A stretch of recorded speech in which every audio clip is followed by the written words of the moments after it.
I'm JD, and this is the Christians for Impact podcast. We talk to Christians about the world's most pressing problems and what you can do to impact them during and after university. Today, I'm speaking with Bruce Friedrich. Bruce is the president and co-founder of the Good Food Institute. GFI is a Y Combinator-funded nonprofit that works to accelerate the production of plant and cell-based animal products. We talk about his organization, what it's like building it up from just a few employees to what's now almost 200 across over 7 countries.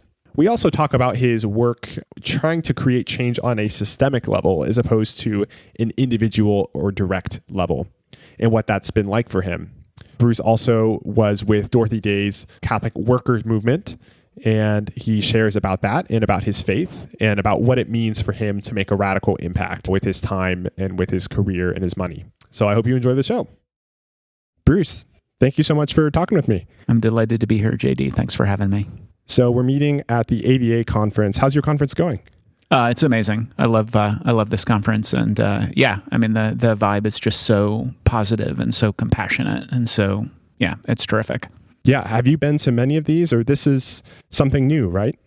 No, I've been going to this for decades. So, this is a new iteration of it, but all the way back to like 1999, I think, is when Farm Animal Reform Movement started doing these conferences. And even that was the outgrowth of something that had stopped, I think, in 1997. And I was actually at the 1997 one as well. So, yes, I have been to more of these than I have not been to. And they have been most years absent COVID since like 1999. That's great. And I'd love to hear a bit more about your background, share with the audience a bit of your journey, also starting with what you studied, where you went to school, and up to what you did now. So maybe like a 2 or 3 minute summary would be helpful. All right. Well, I am very old, so a 2 to 3 minute summary is a little challenging. But I grew up in Oklahoma. I went to college in Iowa, a tiny little liberal arts school called Cornell College in Iowa. In college, I studied economics. I focused on resource economics. And so I wrote my honors thesis on the Bretton Woods twins, the World Bank and the IMF, and the degree to which those institutions were imposing structural adjustment programs on developing economies, much to the detriment of those developing economies. So studied resource economics was the focus of my economics degree. I ran a homeless shelter and a soup kitchen, a shelter for homeless families in inner city Washington, D.C. for about 6 years.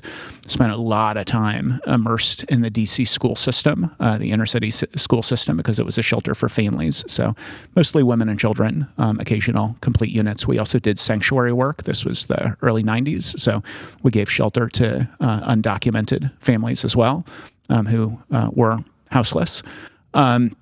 I did Teach for America for a couple of years. So I taught in inner city Baltimore education, especially inner city education is something that I cared and care deeply about. I was Teacher of the Year for my school. Very proud of that, my second year.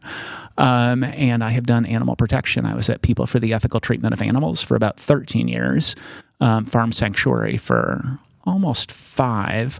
And then just 7 years ago last month, I started working on what is now the Good Food Institute.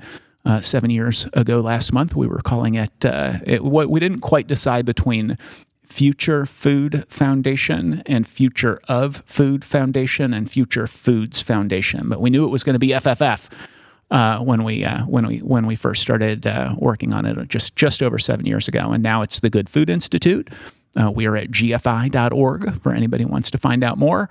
And we're now north of 170 total people. So 7 years ago right now, it was not that. Across 6 or 7 countries now? Or? More than 6 or 7 countries, across 6 independent nonprofit organizations. So there is GFI India, GFI Israel, GFI Brazil, GFI Asia Pacific, based out of Singapore, and GFI Europe. And we have a lot of people around Europe, but mostly we're focused on lobbying the EU. So we have an office in Brussels, and then focused on lobbying in the UK, and then also building scientific ecosystems throughout Europe, including in the UK. So GFI is predominantly a science organization, although our global battle cry is that governments should be funding open access research and development into alternative proteins, and they should be incentivizing private sector activity on alternative proteins with a focus predominantly on climate impact and the difficulty of meeting obligations under the Paris Climate Agreement unless alternative proteins are successful. So now you're doing a lot with science, a lot with legislation, and a lot with alternative proteins, but you started out as an advocate, as an activist, and primarily motivated by your Christian faith. I'd love to hear more about that, but how does developing alternative proteins fit in with the problems you're trying to solve? What are those problems? Could you maybe walk us down what pressing global problems GFI is trying to solve, what problems you are trying to solve? Yeah, so GFI is the Good Food Institute, and it is predominantly a science organization. So the plurality of our team members across those 6 GFI organizations are scientists, and we are focused on building a scientific ecosystem. Our global battle cry, as I mentioned, is the policy work. So we are focused on convincing governments that they should be funding R&D, basically funding the scientists, and incentivizing private sector activity, and that's still incentivizing private sector companies that are focused on the science of creating meat from plants and cultivating meat from cells. So if you're thinking about something like renewable energy or electric vehicles, so we think alternative proteins are the food and ag climate solution that analogizes to renewable energy and electric vehicles. So if you're talking about something like renewable energy or electric vehicles, it's great to try to convince people to consume less energy. It's great to try to convince people to walk more and ride their bikes more. But inexorably, globally, the world is going to consume more energy. Inexorably, globally, the world is going to buy more cars and drive more miles. And there have been 11 peer-reviewed scientific studies about what meat consumption is going to look like in 2050. And the lowest prediction is 61% more meat by 2050. And that's above what it is right now. Above right now, yeah, 61% more meat by 2050. Most of those predictions in the peer-reviewed literature indicate about double the amount of meat in 2050 relative to now. So just like the goal of renewable energy is to say, yes, we're going to consume more energy, but instead of fossil fuels, we can use renewables. And just like the goal of the electric vehicle movement is to say, yes, we're going to be driving more miles, but we can eliminate combustion engines and replace combustion engines with electric vehicles. Here, too, the idea is, yes, there will be more meat produced, but we can use plants and we can use cell cultivation to make plant-based meat and cultivated meat. So it analogizes. We think it is the one food and ag solution to the climate impact of industrial animal agriculture that analogizes. So what I'm hearing is that if you are concerned about the environment, you're concerned about global warming, climate change, and you're concerned about cleaner energy and electric cars like many are today, especially many Christians, then you should be even more concerned about the growing consumption of meat. At least as concerned, for sure. And renewable energy is critically important. Electric vehicles are critically important. But agriculture is a third of direct emissions. Animal agriculture is a fifth of direct emissions. As we shift to electric vehicles and renewable energy, the proportion attributable to animal agriculture is going to go up and up, especially as the world consumes more and more meat. But we can biomimic meat with plants. And a critical thing to underline about alternative proteins is this is not convincing people to eat differently. So just like renewable energy is focused on when you turn on the light switch, that energy is supplied by renewables, not by fossil fuels. When you drive, you're driving an electric car instead of a combustion engine. Here, like probably everybody listening has a cell phone very nearby, maybe in their pocket. That cell phone is a phone, even though it doesn't have a cord, and it's probably also a camera, even though it doesn't have analog film. Meat can be made from plants. All meat is lipids, aminos, minerals, and water. Meat is lipids, aminos, minerals, and water. That is the entirety of what makes up meat. We can hire scientists and use plants, which also have lipids, aminos, minerals, and water, to make something that is indistinguishable from the point of view of the meat eater, but is healthier. And then with cultivation, right now, the process of growing crops to feed them to animals so that we can eat animals is insanely inefficient. How so? So according to the World Resources Institute, the most efficient animal at turning crops into meat is the chicken. It takes 9 calories in the form of soy, wheat, oats, other food that's fed to the chicken. It takes 9 calories into the chicken to get 1 calorie back out. So you want 1,000 calories of chicken, you need 9,000 calories of feed. That is literally 800% food waste. So the most efficient form of converting plants to animal protein is an 800% loss. Yeah, 800% food waste. So like everybody listening probably is concerned about food waste and considers it an ethical issue to throw away lots and lots of food. You are not personally throwing away 8 plates of food for every plate you're consuming if you're eating chicken, but that's the relationship you're entering into. For beef, it's 40 calories into a cow to get 1 calorie back out in the form of beef. Insanely inefficient, but it's actually a lot. So that's 9 to 40 times as much land, 9 to 40 times as many pesticides and herbicides, 9 to 40 times as much water. But it's not just that. Then you're shipping those crops to a feed mill and you're operating the feed mill. You're shipping the feed to the industrial farm and you're operating the farm. You're shipping the animals to the slaughterhouse and you're operating the slaughterhouse. So it's multiple extra stages of gas guzzling, pollution spewing vehicles, and it's multiple extra factories, which are very energy intensive and also very polluting. So you crunch all of those numbers and what you find is that inefficiency, which is, it's 12,000 years of growing crops to feed them to animals so that we can eat animals, is an antiquated technology. It is absolutely due for an update. And the really exciting thing about it is that because it is so inefficient to do that, there's a lot of profit to be made if you consolidate all of that and just either A, turn those crops directly into meat, plant-based meat, or B, use those crops to just feed the cells rather than feeding the live animals, and most of that energy being burned up by the animal simply existing, a lot of it going into things like feathers and blood and bones that we're not going to eat. With cultivated meat, with plant-based meat, it's a lot more efficient. It's one factory, so the supply chain is significantly condensed. So over time, just like renewable energy can be more profitable and electric vehicles can be more profitable, plant-based meat and cultivated meat can be more profitable. Are we sure that these decreases in energy usage aren't due to some other way of accounting for energy use? I know in the case of electric cars, sometimes they're purported to be more energy efficient, but really when it comes to all of the intensive processes that go into making these more complicated electric cars or batteries, sometimes it leads to more environmental destruction. I know that's something critics point out. Is there a critical case like that to be made for alternative proteins? I don't think so. I mean, it really, like, just if you think intuitively, like you or I are going to be consuming, 1,500 calories a day if we basically don't get out of bed, 2,000 calories a day if we're moderately active, a lot more if we're super athletic. And we just burn off all of those calories. We don't, probably gain weight, maybe a little bit, but hopefully not. That same sort of physiological relationship operates for animals. That's why it takes 9 calories into a chicken to get 1 calorie back out. Some of that goes into non-edible parts of the bird. Some of it, most of it is just burned off by the animal existing. So just intuitively, when you think about what does it mean to take those same calories and turn them into something that is identical from the vantage of the consumer to meat. Or if you think about what does it look like to turn that into cultivated meat. And with cultivated meat, I mean, it's just like, if you take a cutting from a plant or a seed from a plant and you bathe that seed or that cutting in nutrients in a greenhouse, that plant will grow into a full plant. This is the same thing, but you take some cells from a chicken or a pig or a cow or a fish, and you bathe those cells in nutrients, and the cells multiply and grow, and it's basically the same process, and it's way, way cleaner. It's way, way more efficient. You don't need antibiotics. You don't need fraction of the pesticides and herbicides dumped onto the crops because it's far fewer crops.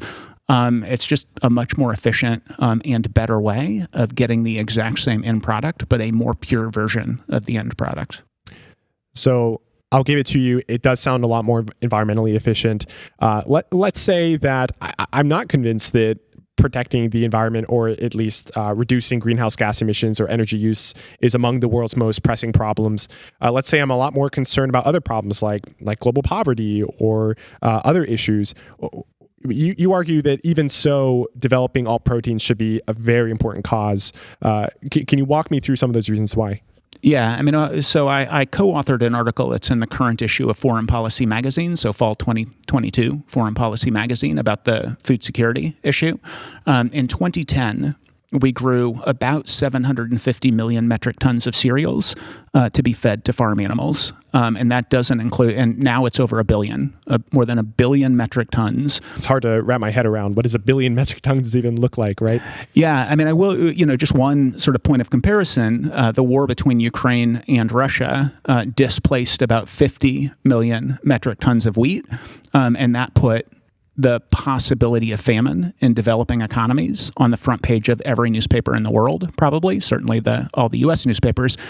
We feed more than 20 times that number of cereals are fed to chickens and pigs and other farm animals, even before you get to the 70% of the global soy crop. So about 270 million metric tons of soy are also fed to farm animals.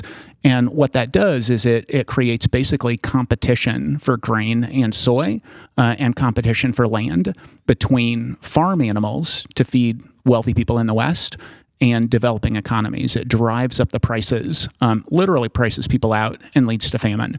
This is basically the entire point of the book, Diet for a Small Planet, from 51 years ago by Francis Moore Lappé. Can you walk me through the economics here? So if we produce more feed for animals, how is that actually driving up prices? When, if anything, if you increase the supply, wouldn't it decrease prices and maybe decrease food prices for the global poor?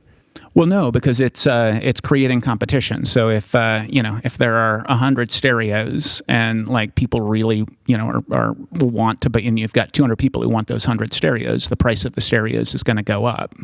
Similarly, if you have a limited amount of land and a limited so it's increasing demand. You're saying yes, competing buyers in this case, exactly, because these agricultural farmers are bidding up the price of grain.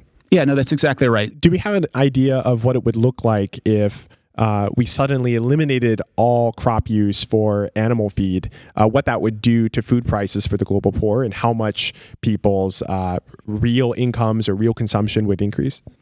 What I know, the one thing that would point toward an answer to that question, the UK government did an analysis at about the same time, and they said the 100 million metric tons of biofuels were driving up the price of cereals by about 30%. I'm guessing it's not a linear relationship, but we now have 12 and a half times as many crops being fed to farm animals. So something north of 30% is going to be the impact on the price of cereals for people who basically have no money. They're living in extreme poverty. There's still about 600-700 million people living under $1.90 a day, living in extreme poverty. People for whom just buying food is a large part of their overall expenses, and those prices are going up and up and up because of you're saying using feed for animals. Yeah, no, that's exactly right, and that this is one of the points that in the current issue of Foreign Policy Magazine, Nigel Purvis, the CEO of Climate Advisors, and I have an article about this. And this is really why you got into this space, right? It was because of your concern for the global poor, for the poor in general. Going back to your work back in Grinnell, doing sanctuary work, and also with the was it Catholic Workers Alliance, or am I getting the name wrong? Just called Catholic Worker. Catholic Worker, right? Dorothy Day. Is this a project of Dorothy Day, right? Continued to the modern day. Can you tell us a bit more about that and how your desire to help the poor started this journey for you? Yeah. So, I mean, I got to college in 1987 and I joined an organization called Poverty Action Now. Poverty Action Now, we were volunteering at a Catholic Worker, actually, soup kitchen in Des Moines. I'm still friends with the guy who runs it. He's still running it. I don't know when he started, but sometime before 1987, Frank Cordaro.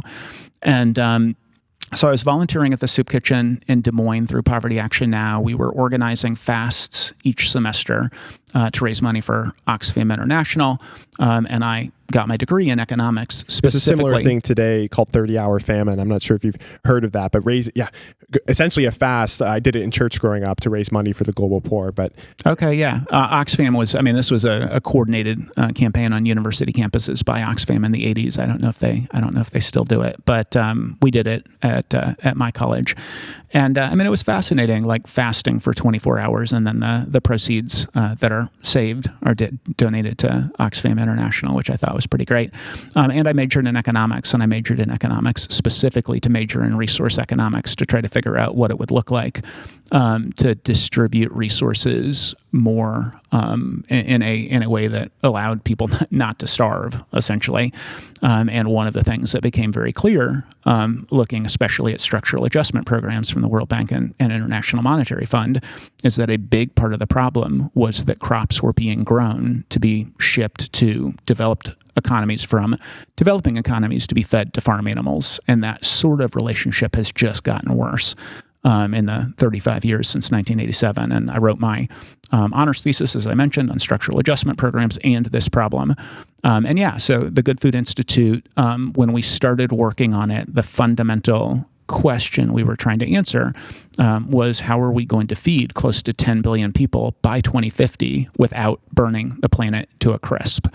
And a big part of the answer is we need to stop funneling more than 1 billion metric tons of cereals through animals in this massively inefficient relationship where, in the best case scenario, you have 800% food waste.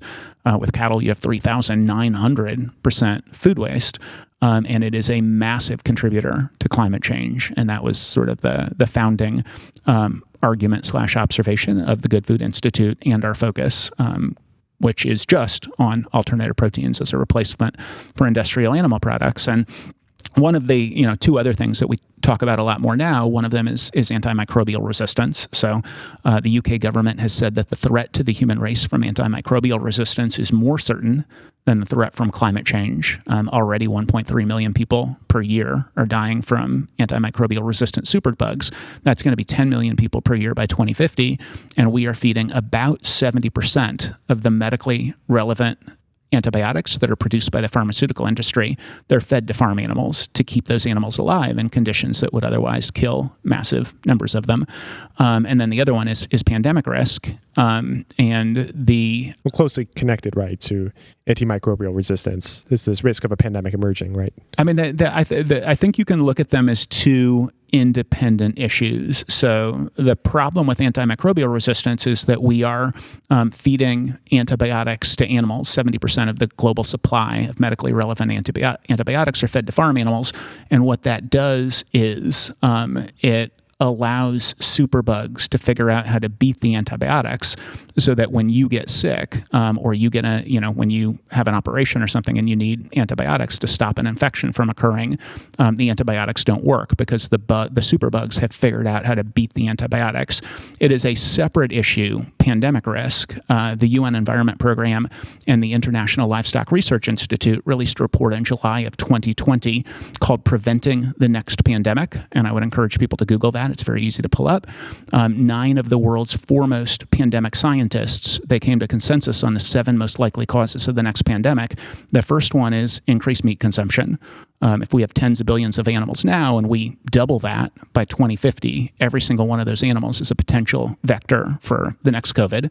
And the second one was industrialization of animal agriculture. And they flagged 2 things. The first is more and more we are relying on fewer and fewer breeds of animals, which means those animals have depressed immune systems, which means they're more vulnerable to a zoonotic disease. And then the second is, if you cram 50,000, we're doing more and more concentrated animal feeding operations. If you cram 50,000 chickens into a shed for broiler meat, or hundreds of thousands of chickens into a shed for egg-laying hens, depresses their immune systems further. And you're basically begging for the next COVID. So 9 of the world's leading pandemic scientists, and they say 2 of the 7 most likely causes of the next pandemic, the 7th is also climate change, which we've been talking about, are the way that we produce meat today. And all of that points toward, GFI's focus, which is governments, for the same reason they're incentivizing drug development, for the same reason they're incentivizing renewable energy and electric vehicles, governments should be incentivizing. They should be funding basic science, and they should be incentivizing private sector activity in alternative proteins to stop the next pandemic, to stop antibiotic resistance, to make sure we can meet our obligations under the Paris Climate Agreement, to preserve biodiversity. I'd like to talk about animal cruelty as something that Christians should or shouldn't be concerned about. You haven't mentioned that so far in our conversation. How much of that has played an influence in your work? And I also love to ask what the strongest arguments are to be concerned about this as a Christian. I think that animal protection is absolutely a Christian issue. I read a book by Andrew Lindsay called Christianity and the Rights of Animals. The sort of update version of it is Animal Theology, which I cannot recommend highly enough. And he basically points out that other animals were designed by God to feel pain in the same way and to the same degree that human beings feel pain. And he also points out that other animals were designed to be raised. Mothers are supposed to raise their young. When Jesus is looking for a metaphor for God's love for humanity, he chooses a hen's love for her brood. And on industrial farms, these animals are denied their animalness. So he basically says it mocks God to treat God's creatures so abysmally and to say God has designed chickens to raise their young. We're going to raise them in conditions where they never even meet their young. God has designed mammals to nurse their young. We're going to take their young away basically immediately, whether they're cows or they're pigs, and basically say we know more than God about how animals should lead their lives. And we're going to inflict just almost unimaginable psychological and physiological suffering on animals, as though they are not beloved by God, when the Bible makes it very clear that they're beloved by God.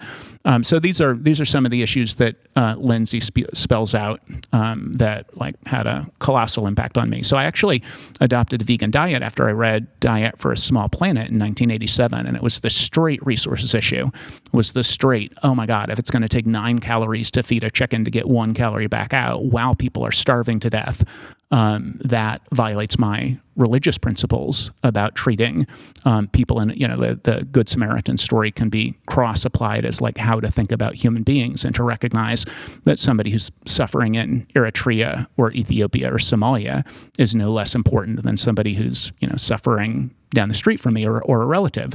And I'm not going to consume something that requires 9 to 40 times the resources of something else while people are starving. That is the thing that really got me to adopt a vegan diet in 1987. And then I was running a homeless shelter and a soup kitchen, a Catholic worker in Washington, D.C., which I did for about 6 years before I joined PETA. And that's when I read Christianity and the Rights of Animals. And Lindsay just makes the point that other animals are beings who are beloved by God, and what's happening to them is basically a denial of God. And that really struck me. I think that's very interesting that you became vegan because of these resource questions. How do we optimize the amount of food we get in the hands of the global poor? And you just doubled down after you read Andrew Lindsay's piece. I think a lot of Christians, when we think about those who've made the choice to become vegetarian or vegan, we think of people who made this choice for non-Christian reasons. Maybe we saw some video that moved us, or we fell in with a more progressive crowd that cared about this issue, and so we decided we need to care about this issue too. But very, very rarely does it seem to be this case for biblical reasons, or even, as you mentioned before, for reasons of helping the global poor, which is just grounded in Scripture in so many places. Are there any particular passages that have been most motivational for you? There are a lot of passages that have been extraordinarily motivational for me. So the early just human rights concept. You look at everything going back to Genesis and Leviticus and Deuteronomy, and the idea that the earth is on loan to us. The entire concept of the Sabbath day and the sabbatical, the Sabbath day, the Sabbath year, all of the idea of allowing the land to regenerate, and even allowing animals to eat on the Sabbath day, what is left over, et cetera. All of that stuff I think is critically important. In the Christian scriptures, things like go sell all that you have and give to the poor. The story of the Great Commandment, the who is my neighbor, all of the sort of, the concepts that lead many people who are people of faith and Christians to think outside of the moral universe of their family to the moral universe of the world, and then thinking just what does the economic system do to people in developing economies, and what is the genesis of the sort of massive amount of global starvation, and then recognizing obviously the way that we're producing food and the fact that we're feeding massive amounts of crops to animals is directly contributing to global starvation, and it's unethical. And as Christians, we should be leading our lives in a way that points toward what God talks about in the eschaton. which is no suffering for humans or animals, which gets us to the, what are the passages that are motivating from an animal standpoint. And I think, you look at the Garden of Eden, and it's completely nonviolent. It's not until Genesis 9 that God gives permission to eat animals. And if you read Genesis 9, it's brutality has fallen upon the human race. There's all kinds of violence, and God says, well, you're eating everything, so I'm going to give you animals to eat. But it's not exactly humanity's finest hour, and it's very much not the Garden of Eden, which is nonviolent. And then, we also look at the eschaton vision of the prophets, Isaiah, Micah, Jeremiah. Even the lion is lying down with the lamb, and we're back to the vision of the Garden of Eden, which is nonviolence. So Jesus gives us the one prayer, and the prayer includes, "Your will be done on earth as it is in heaven." So we're a fallen species. We can't be perfect. But I don't think many people are going to argue that there will be slaughterhouses or industrial animal farms in heaven. So, or that is God's will. So to the degree that we can begin to approximate living our lives in ways that either A, do approximate the eschaton vision in the Garden of Eden, or B, don't, it seems to me pretty clear that we should go with A, and we should try to live as much as possible, recognizing that we're a fallen species and we can't be perfect. But the fact that we can't be perfect shouldn't be an excuse to throw up our hands and do nothing. So if we can choose at a meal to do something that causes animals to suffer or not, it makes sense to me that we would go with the former. No, the latter, the not.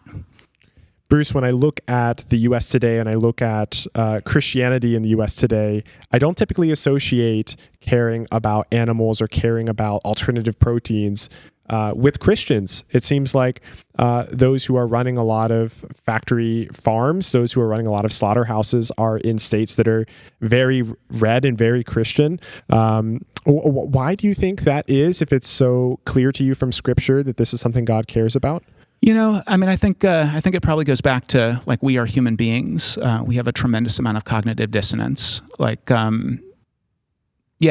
don't know what the answer to that is. What I will say is that, especially for Catholics, if you look at Laudato Si, On Care of Our Common Home by the Pope, by Pope Francis, it is basically an animal rights treatise.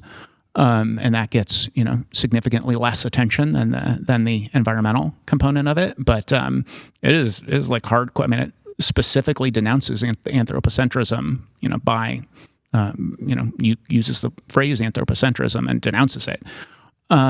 Similarly, if you look at the Catholic Catechism, it says that it is a violation of God to cause animals to suffer needlessly. And, you can quibble about what cause animals to suffer needlessly means, but I've been vegan for 35 years, and all of the science indicates that you can be not just as healthy on an entirely plant-based diet, but healthier on an entirely plant-based diet. So, what is needless if not causing animals to suffer completely unnecessarily? I think there's a reasonable argument that hunting can be justified if it's done ethically. I think there's a reasonable argument that something like animal welfare approved from the Animal Welfare Institute, that eggs from animal welfare approved animals can be eaten ethically. But 99% of animal products are not that. There's a lot of standards for, gold star animal welfare ratings, or, there are so many on the market now. It's hard to keep track of them all. How do we know which ones are legitimate, and how, if I'm a Christian and I'm looking to still eat meat, ideally not, right? Ideally I eat plant-based meat, but if I'm committed, I'm going to have a steak, and I don't have any plant-based options near me. Are any of these labels trustworthy in your view? I mean, the main thing to say is that most of them are not. So most of them are legitimately not as bad. So cage-free is, it does mean something, and it's going to be not as bad. Most people who look at a cage-free farm are still going to be completely horrified by the conditions as well as the slaughter conditions. I think the least bad, probably by a wide margin, would be 100% grass-fed. And then probably if you're looking for something other than grass-fed beef, animal welfare approved from the Animal Welfare Institute is the one label that probably aligns with what most people are thinking about when they think about animal welfare. But my hunch would be you're still going to be pretty shocked by the slaughter.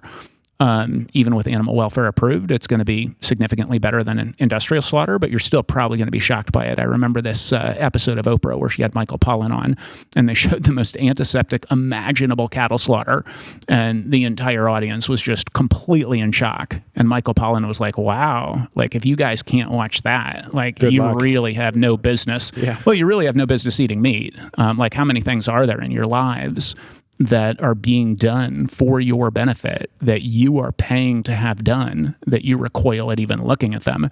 And if the most antiseptic, most humane method of cattle slaughter causes you to freak out in the way that Oprah's audience freaked out in response to this, like really, where's the basic integrity in paying people to do much, much worse if you're, going and eating beef at, McDonald's or buying beef at Walmart? And there's also a price problem for those who are looking to be good stewards with their finances to pay for the best treated cattle, to pay for the most humane animal products. It's just so expensive at that point. You might as well maybe go for the meat alternative.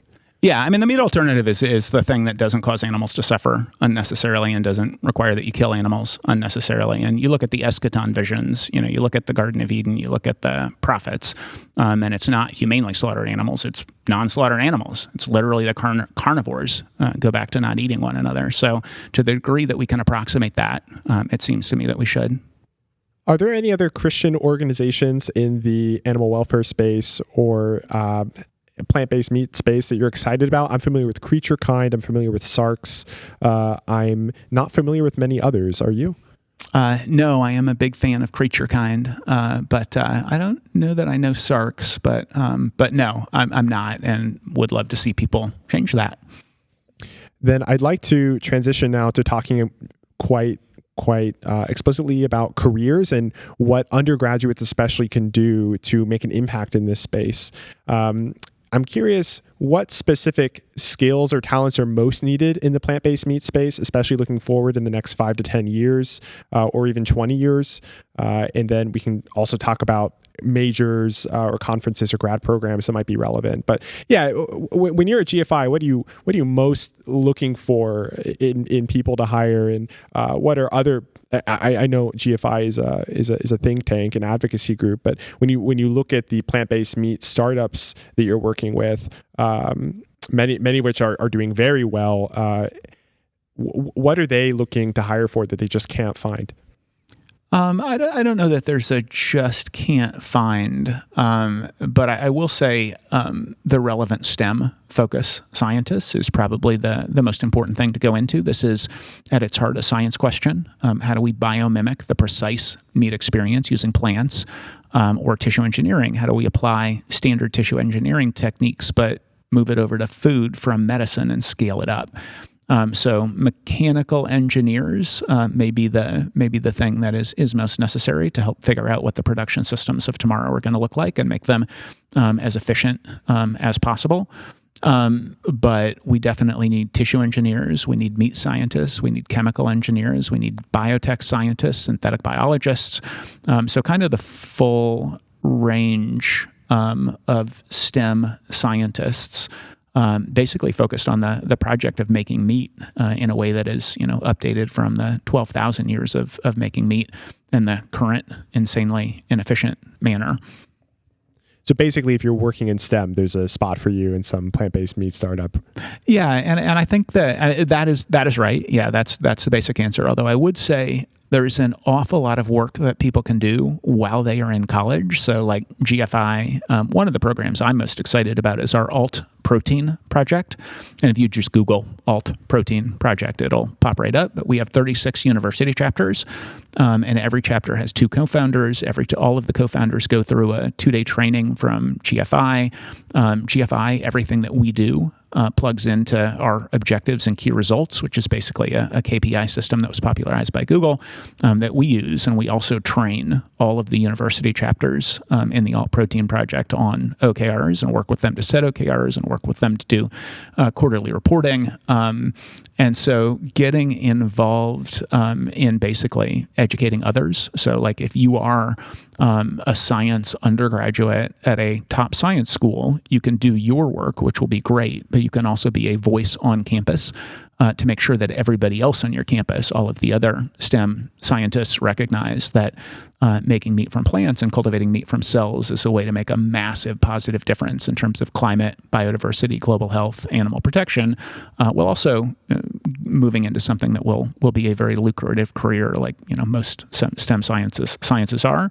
But the vast majority of people who are biotech scientists or chemical engineers or whatever, like they're thinking about roughly 10,000 different possible careers, and alternative proteins is not yet one of them.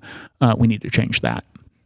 In a podcast you did with Rob Whiblin, 80,000 Hours, you mentioned then that what we need are managers and business leaders who can come in to work at a lot of these plant-based meat orgs that are just scaling up rapidly, and they need people to manage teams. Is that still the case? Do we still need MBAs? Or do you think there's an even greater bottleneck in the STEM? Well, there is definitely a greater bottleneck in the STEM, and a part of that is that the MBAs are very, very aware of the opportunities in alternative proteins. So, how so? Can you speak more about that? It's alternative proteins are a pretty well publicized venture capital opportunity.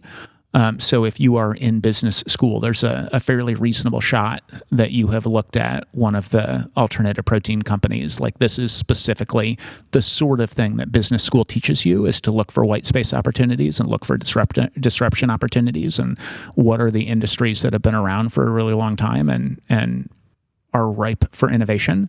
And the meat industry, the dairy industry, the egg industry are like very clearly incredibly antiquated and incredibly inefficient. So like business schools are looking at those sorts of things, whereas the sciences tend to focus on the basics of the science.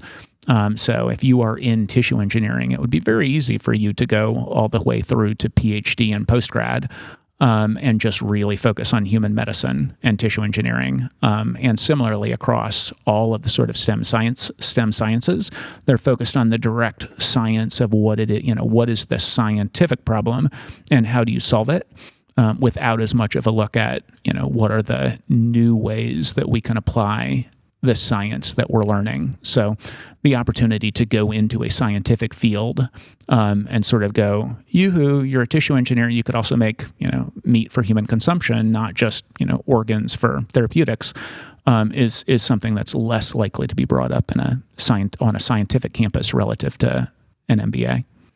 Are there any particular conferences you would recommend for undergraduates or graduates who are interested in entering this space, places where they can meet with future employers or test out their interest or competence in a given area? Well, the first thing I would say is that GFI, if you go to gfi.org/community, so like we do a monthly science of alt protein webinar, we do a monthly business of alt protein webinar, we do lots of technical seminars. We operate as sort of a think tank for alternative proteins, and we produce lots and lots of reports, scientific reports, market reports, policy proposals, et cetera. We do webinars for a lot of them. And then we do have the community at gfi.org/community. So there's a good places to meet people and sort of network. We also do networking webinars. So like we after the science or business of alt protein webinar, we'll ask people to dial into another number, and then we do networking on Zoom. There are quite a few alt protein conferences now, but they are almost all really focused on business, further to the exchange that we just had. So for entrepreneurs, there are lots and lots of outlets. For scientists, there are fewer outlets, although we do have GFI's alt protein project. So we have 36 university chapters around the world, and we are creating a more sort of, this is very hand-holding. GFI has 5 full-time team members that oversee the alt protein project, and it's a pretty rigorous process to get in. We are moving toward something that will allow for more and more chapters with less hand-holding, which would be a good opportunity in addition to the things that I just mentioned. But then the thing that I think is particularly valuable is go to the conferences for your scientific discipline. So I spoke at the In Vitro Biology Annual Conference in San Diego a few months ago, and had like 500 people in the room for a presentation I gave at 8:30 in the morning. about using in vitro biology to save the planet, talking about exactly what we're talking about now, to all of these in vitro biologists. And my hunch is that basically nobody in the room had been thinking in this way until they saw the synopsis in the program.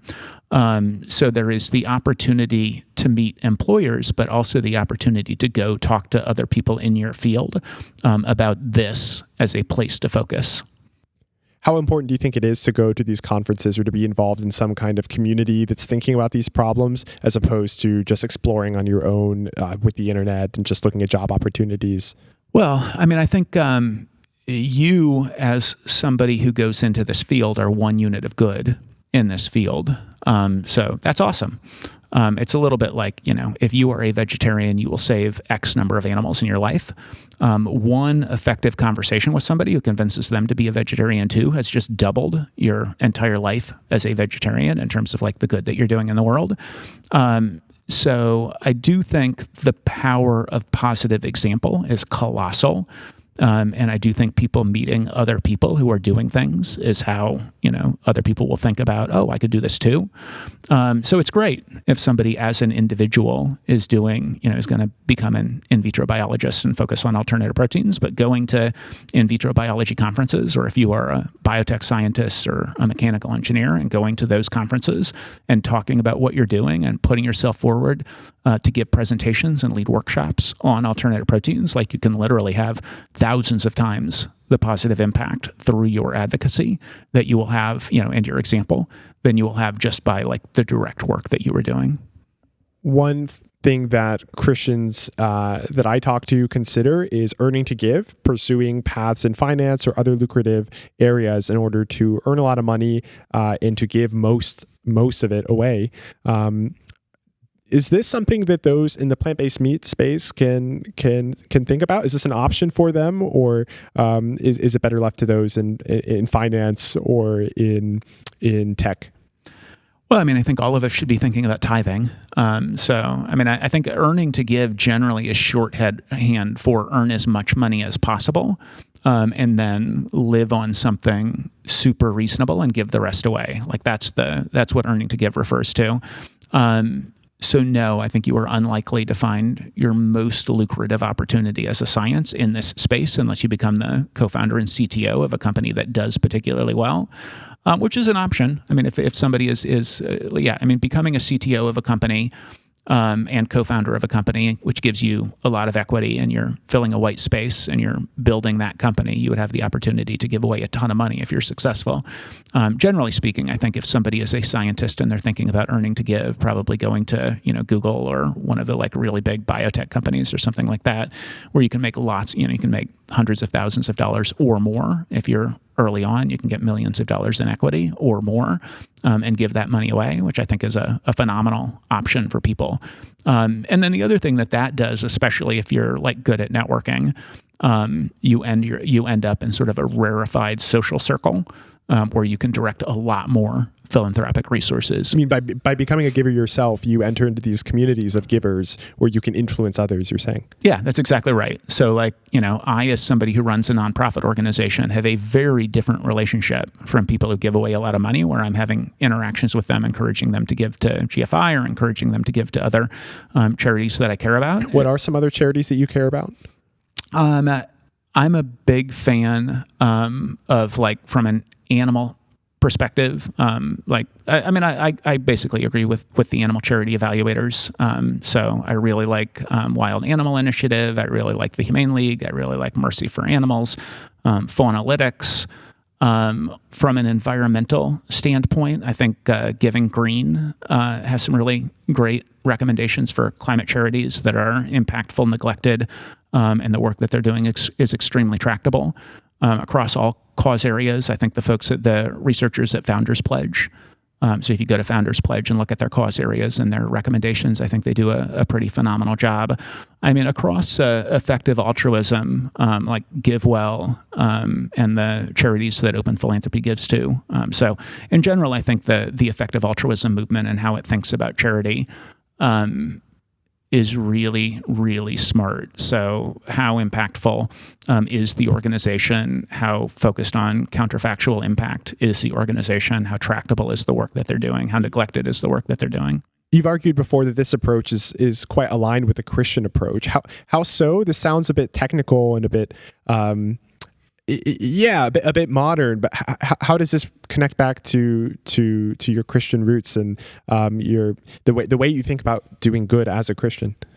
Yeah, I mean the thing that had the most impact on my entire life trajectory and is still dispositively responsible for how I think about the world goes all the way back to my confirmation class when I was 12 years old. And I'm now Roman Catholic. I converted when I was at the Catholic Worker in 1990. But then I was evangelical, ELCA, so Lutheran Evangelical Lutheran Church of America. And at my church, for confirmation, we studied Matthew 25. And Matthew 25, the Works of Mercy passage, is the one time in the Gospels when Jesus talks about what salvation looks like. And people will remember some people were saved, some people were not saved. The people who were saved said to Jesus, well, in Jesus' story, they said, Master, why are we saved? And he said, when I was hungry, you fed me. When I was naked and in prison, you clothed and visited me. When I was hungry, you fed me. And then the people who were not saved, just for effect, were the people who, when they were hungry, homeless, sick and in prison, naked, they were not helped.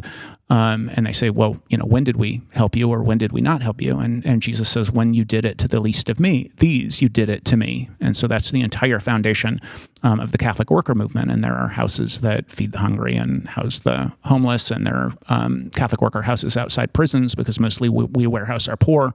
So people can't afford to visit people in prison. So they provide free housing to people who are going to visit their family members in prison or loved ones in prison. And so for me, the question we should be asking ourselves, you take the Matthew 25 story and the golden rule and you pair them. So if you are hungry or homeless or sick or in prison, how do you want your advocates to be thinking about their advocacy? Or if people are tithing to try to help you, how do you want the people who are funding the nonprofit organizations to be thinking? Or the people who are running the nonprofit organizations, how do you want them to be running the nonprofit organizations? And I think you want, applying the golden rule, the nonprofit organizations to be really focused on maximum positive alleviation of your suffering. And that's this analysis. So like the sort of foundational observation of the effective altruism movement is that most charities are not thinking in terms of how can I do the most good in my area. And they should be. If you apply Matthew 25 and you pair it with the golden rule, and then you can bring in animal liberation / Christianity and the rights of animals for like animal charities, how do we alleviate the maximum amount of suffering per unit of input? Or the maximum injustice, or there are many different ways of framing this as well. Yeah, no, I think that's exactly right. And that feels to me like, absolutely how Christians should be thinking about how we live in the world. How do we do the most possible good in the world for the least of these? Are you ever concerned that this can be overly demanding? So take, for instance, the Matthew 25 passage, which is quite shocking and has shocked many into action, but maybe it also shocks many into a kind of paralysis where some Christians might wonder, am I doing enough and am I really saved, right? You mentioned this is, according to you, the only passage where Jesus says what we need to do to be saved, but does this maybe prescribe a kind of works-based righteousness where our salvation is linked to how effective we are or how much good we happen to do?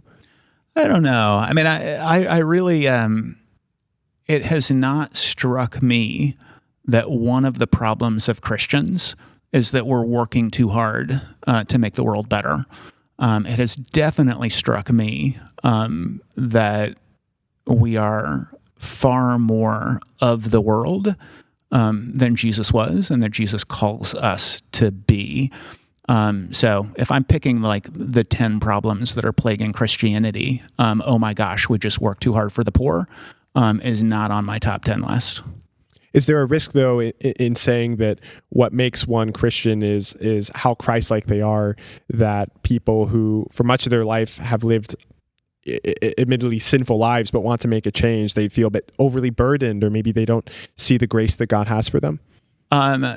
That concept does not resonate for me. I mean, I think, Jesus says, go sell all that you have and give to the poor. Jesus says, as you did it to the least of these, you did it to me. Jesus says, who is my neighbor? Everybody is my neighbor. Jesus says that we should suffer with the poor. And Jesus calls us to the works of mercy. And the vast majority of Christians are like really not picking up the gauntlet that Jesus has thrown down, in my estimation. Then what does grace do for you, and the concept of grace? How does that fit within your Christian life? I'm a lot more Book of James, and faith without works is dead, which I think is one of the things that brought me to Catholicism and away from Lutheranism. So I spend a lot more time thinking about what does it look like to lead a faithful life. And you look at even the Book of John, which is sort of the primary grace book, the final of the Gospels. The Book of John is the one, John 3 whatever, 3:16. You just accept Jesus and everything is better. Right. But if you if you read the Book of John, like over and over, Jesus says, what does it mean to believe in me, but that you do the works that I do?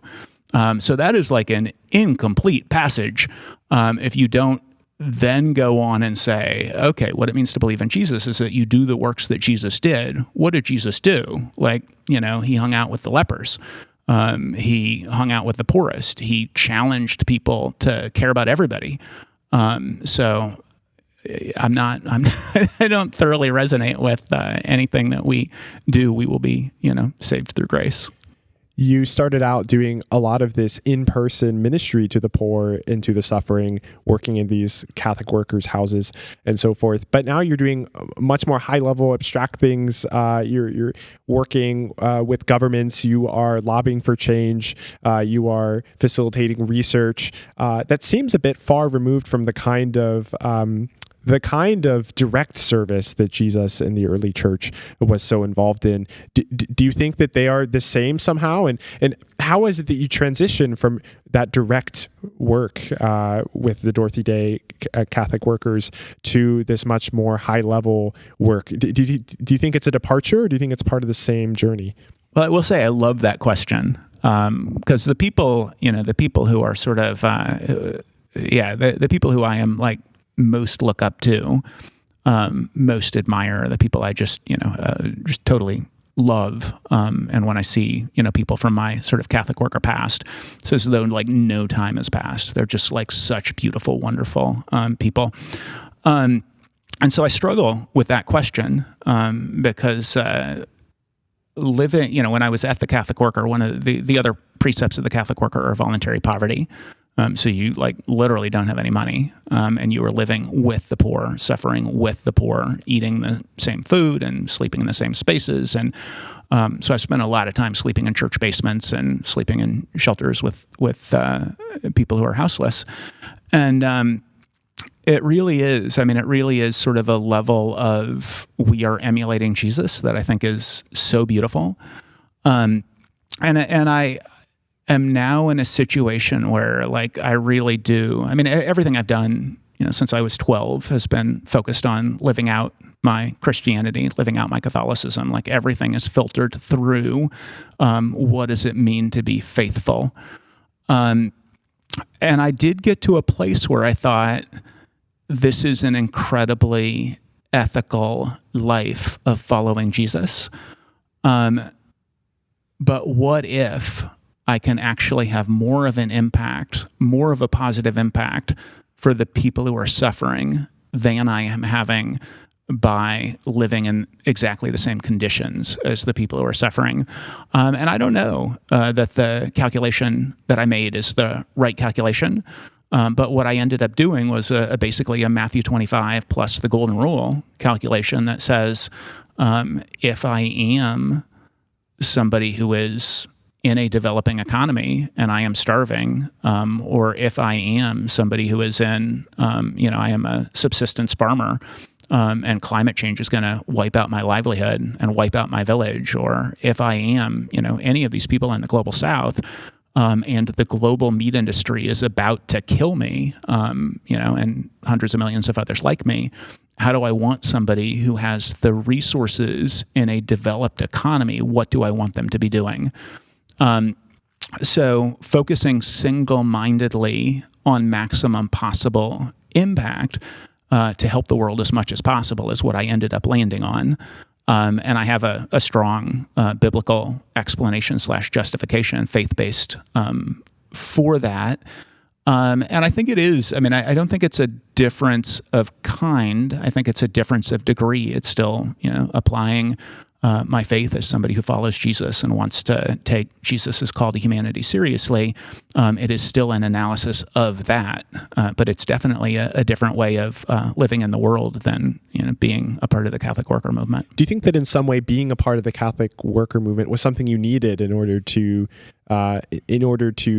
make these radical commitments in your own life towards the good and towards the path Christ is calling you towards? For you personally, do you think that was a necessary step to getting to where you are today? Or do you think there is a world in where Bruce Friedrich graduated from Grinnell and instead went directly to work for animal advocacy and other related causes? Well, I didn't know about animal advocacy meaningfully until I was, years at the Catholic Worker, and somebody gave me the book Christianity and the Rights of Animals. So I don't know. It's I legitimately take seriously, I really like the Apostle Paul's concept of being, happy and celebrating in affluence and happy and celebrating in want. Be content in every circumstance, right? Yeah, right. And I like that a lot. I really like the idea of the needs of tomorrow will take care of themselves, really sort of focusing on a day-to-day focus on how do I show up in the most Christ-like possible way today. So what it might look like to flash back and ask myself, I'm very happy. I would not trade my 6 years of Catholic worker experience for anything. They're absolutely essential to who I am. And spending 6 years, running a large soup kitchen at the height of the crack epidemic in Washington, D.C., and running a homeless shelter, also at the height of the crack epidemic, but sort of different issues, and the degree to which I had a snapshot into the world of inner city education in Washington, D.C., and then doing Teach for America and teaching in inner city Baltimore and really getting a deep understanding of what America's poor go through and the degree to which the cards are stacked against them from elementary school. Because of forces they have no control over whatsoever. That sort of understanding definitely affects how I think about everything now, and I wouldn't trade it. I wouldn't go back in time and say I should have, started on a sort of more EA path earlier. But for me at this moment in time, it definitely feels right to be focused on effective altruism as a part of as a key and integral part of my faith. Without saying that anybody, currently making different choices, people figure out their own faith-based path. And to me, at least, as long as the focus is, I am going to make the world better, I am going to live for the least of these. That feels like the non-negotiable, whether you're earning to give or you're actually living, at a Catholic worker or in some other, service arena.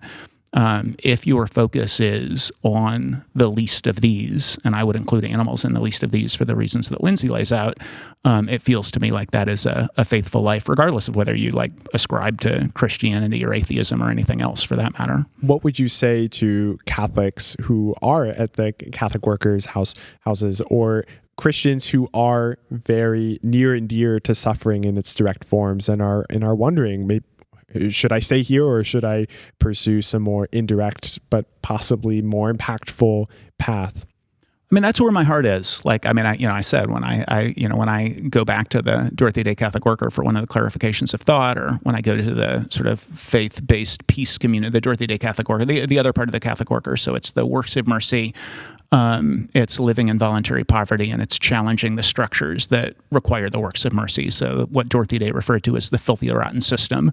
that keeps people homeless and naked and sick and in prison. So the structures that entrench that. And so there is a lot of advocacy and protest, et cetera. And there's a community, the Atlantic Life community, that's focused on challenging those structures. So when I go back to an Atlantic Life community event, or I go to the Dorothy Day or one of the other Catholic workers, like, those people are living lives of just like absolute devoted faith. Do you think more effective altruists should pursue these monastic communities of radical generosity, of radical service? I mean, that is earn to give, right? So, I mean, the idea of earn to give, like Peter Singer, the challenge of Peter Singer and the Singer solution to global poverty is to start from the premise, which is like super flipping Catholic worker. And I said to Peter, this is a very Catholic worker. He doesn't love that.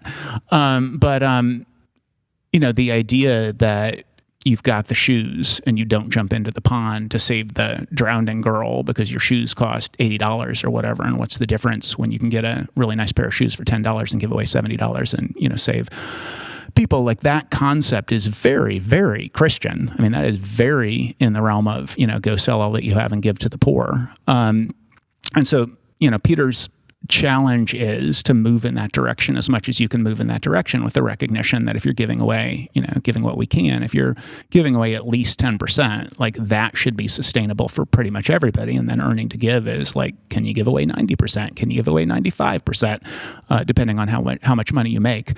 So I do think all of I think that is fundamentally the challenge of EA already, is figure out how you can do the most good, which strikes me as like a super Catholic/Christian way of thinking about who we should be in the world. This is great. Yeah. Any final thoughts for those listening who are considering a career in plant-based meat or in advocacy, and maybe thinking back on your own story? Is there something you wish you knew when you were younger? Sounds like you weren't familiar with paths for animal advocacy, or even above that, I suppose, in an abstract sense, a plant-based meat to not just address animal cruelty, but also global poverty and these other things. But is there anything, you wish you knew, or you would like others to know listening, who are in this discernment process?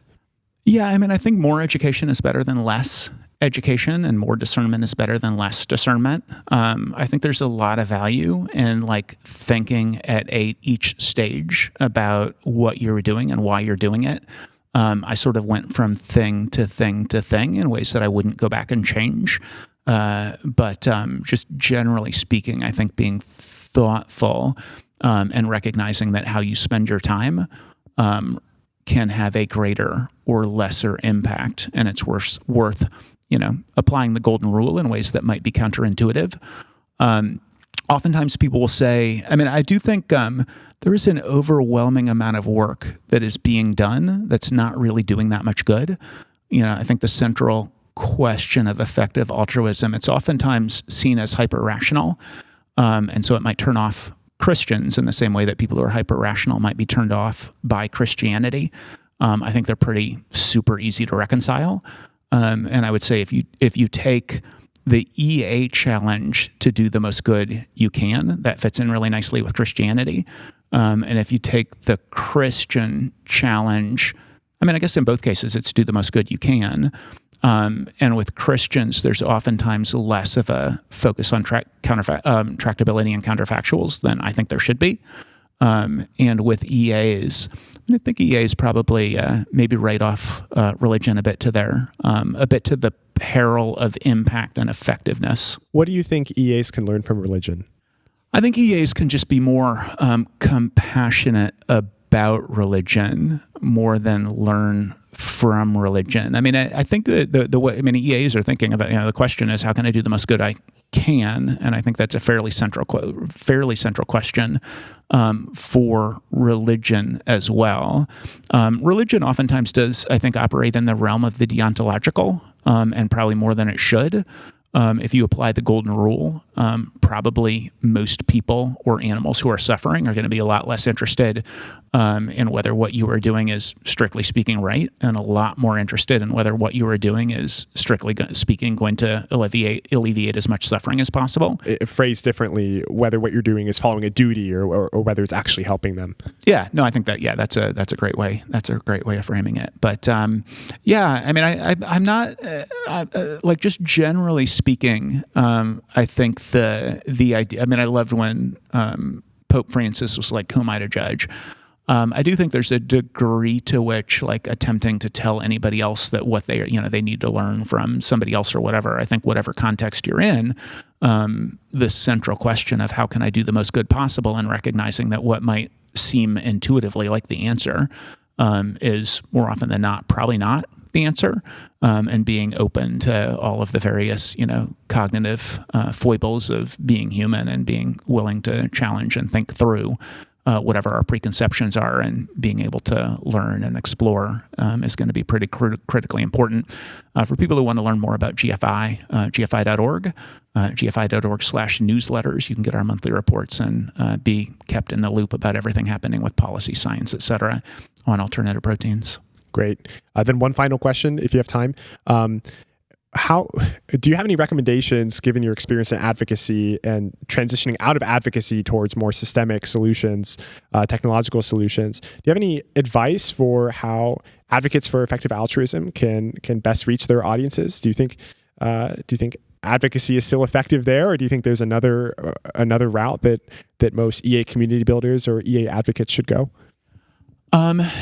I mean, I think for people who are EA, the EA Forum is a pretty phenomenal place to work out your thinking and get into really great discussions of whatever our preconceptions are, and to learn more. The EA Forum can sometimes get a little dominated by a bit of groupthink, is my impression. The EA conferences are very much not that. So the EA conferences, I've really enjoyed AVA. Like, it's really been like inspirational and fun and awesome. But in terms of like positively moving the ball, the conversations at the EA conferences, you have a lot more people who are not already like-minded. And the one-on-one. So if you go to the EA conference, you can set up one-on-ones with people and like have conversations. Would you recommend an EA conference for someone who hasn't been before? Is this what we were talking earlier about, the best conferences to go to, whether someone's interested in plant-based meats or otherwise? It sounds like you're recommending that as an option for Christians. Especially for Christians who are thinking about career path, or you figured out your career path and you want to advocate for it. There are lots of seekers at the EA conference. So there are lots of seekers and there are lots of guides. So going to the EA conferences and seeking out people who have expertise, and people are just insanely generous with their time. So the EA conferences, I think, are just phenomenal intellectual experiences, and also phenomenal experiences for having conversations with people about the best way to do good in the world with our vocational and the rest of our lives. Well, Bruce, thank you for being generous with your time, and look forward to supporting you. And if others want to get in touch, they can go to the gfi.org website. Anything else you'd like to shout out now?